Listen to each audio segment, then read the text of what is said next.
Morning. So a little bit of tinkering today. We've got James coming tomorrow to finish off some plastering. I've got to get the kitchen ready, and since I can't really do anything on that basis, I'm going to be playing around with the guest room because my niece is coming to stay very, very soon. So last time you saw it's all been plastered, and now we're thinking about doors. Originally, we were going to replace all these doors, but do you know what? They're solid, really good made doors. And they keep within sort of the theme of the house, really. These are original 1900 Georgian doors. So what we're going to do is we're going to like basically strip them back, paint them black. I've got some beehive doorknobs, and we're going to replace all the locks and everything around here as well, modernise it. There's something that you guys may or not know, that traditionally doors, you see quite a lot of doors open this way, and there was a genuine reason for that. You see, what basically would be is, or the point and the purpose is, should somebody be getting changed and you come in, it actually gives the person time to cover themselves up before you actually walk in and see them. However, that simply doesn't work with this room because we need as much space here for bed, everything else like that. Instead, I am literally going to be taking this door down, changing the hinges round, and we're actually going to turn it so it actually opens towards the wall.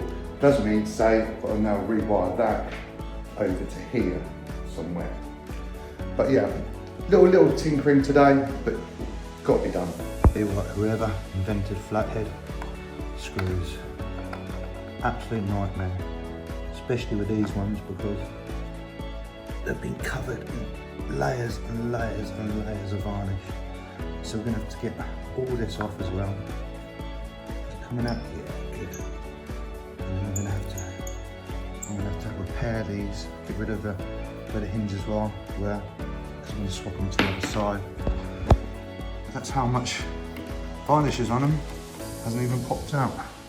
Now I've got one little gnarly one to sort out, which is up here. And we can get the door off. Oh, the door's off, but look at that.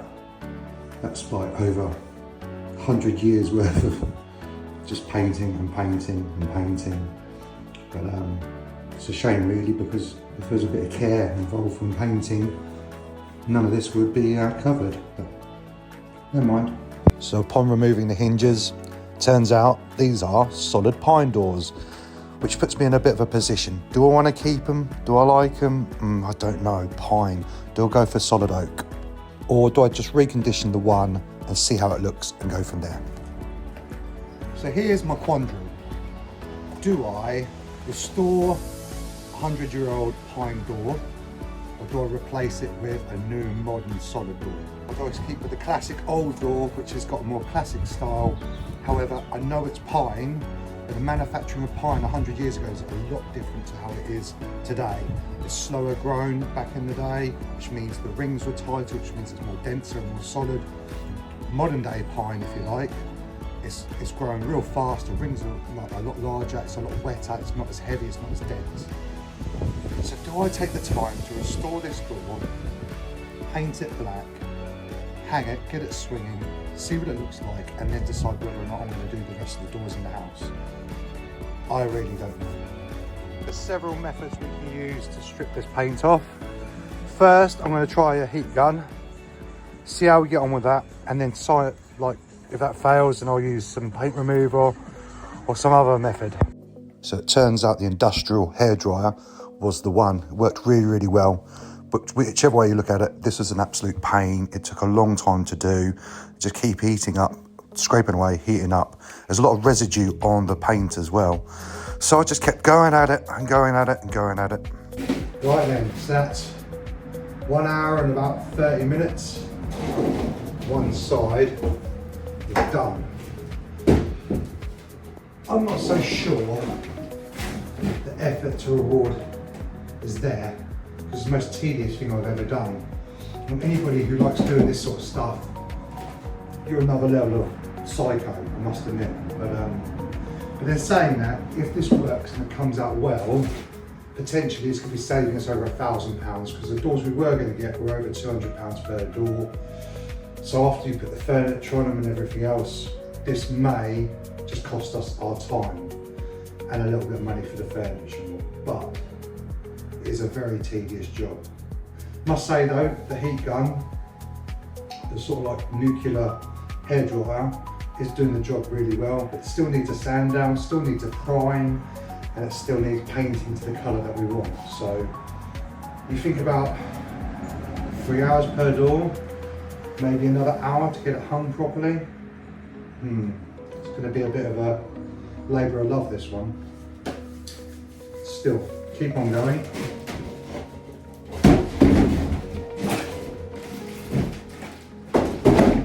On to the next side. That took ages, but we now have all the varnish removed off this door. So now I'm going to sand it down with some 120 grit sandpaper with the orbital sander. Just get it all nice and smooth and flat. Then I'll prime it. Once I've primed it, then we're going to paint it, stick the hinges on it, stick the locks on it and get it swinging. See how long this is going to take. Keep saying varnish, but what I really mean is gloss. Right, let's get this done. Well, it's getting on to about 5 o'clock in the evening now. A lot of effort for one door. Sanding done. Varnish removed. We have a basis to start painting and getting this door back on the hanging on the frame. So yeah, whether I do that tonight or not, I'll have a think and we'll go from there.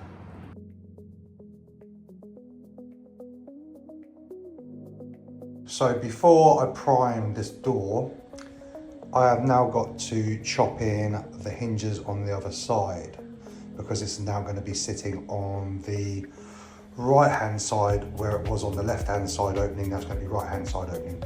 So I'm going to have to chop all the way across here so I can fit the hinges on to open on the right side. But obviously this will look a bit of an arse as well. So what I might do is just chop this out, put just an off cut, trim it down, seal it all up so it looks like there's one whole piece again. And then what I can do is then router out where the hinge is going to go. Oh, so hinge has been filled up for now. What I've done is allowed myself enough to just plane down once the glue goes off. I found the Gorilla Glue, but the foaming type is really, really good for all sort of repairs. So I do recommend grabbing some of that. But yeah, I'll let the go off, so that'll be me done for tonight. And then tomorrow I'll just plane it down, nice and smooth. It doesn't matter what it looks like because it's all going to be painted and sealed anyway. But what I want to do is just make sure that I've got a nice, good purchase for the hinges to go on.